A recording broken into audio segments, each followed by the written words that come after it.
Everyone talking about Forest Lungs by the new company. The notes in this are described as woody, smoky, tart citrus. So that definitely sounded appealing to me because I love really smoky stuff if it's like fiery and not tobacco-y so much. And I love citrus stuff.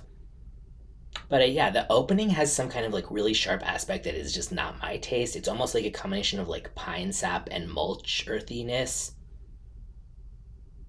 And but it does smooth out. I like it a lot more after it gets past that. But for me, something, I mean, and it's so rare that anything's full bottle worthy for me anyway. So I'm not saying this would have been otherwise, but for me, the opening would take it away from being that anyway, because I just don't like that. But if you like really strong like pine and like a slightly earthy edge to it, you might enjoy that more. That smoky edge really comes in and smooths out as it progresses, though. Some people compare this to Black Eau de Toilette by Comme des Garcons. That one is full bottle worthy for me, and I definitely could see how there's could be comparison to that. That one, if this is like if you took that one, dialed it back a little bit, and added a bunch of like coniferous essential oil and patchouli or something. Yeah.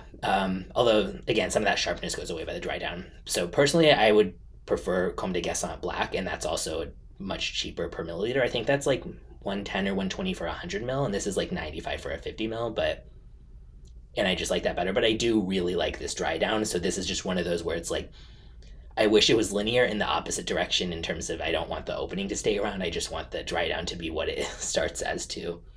So very mixed bag for me, but I don't think it's ever bad quality. It's just not my taste in the opening, and then it kind of becomes my taste. Yeah, I think this would be a great fit though if you like green earthy and you also kind of like smoky woodsy. This would absolutely be worth trying. I would say it leans masculine and has moderate longevity and projection, and I'll link in the description where you can get a bottle or a sample.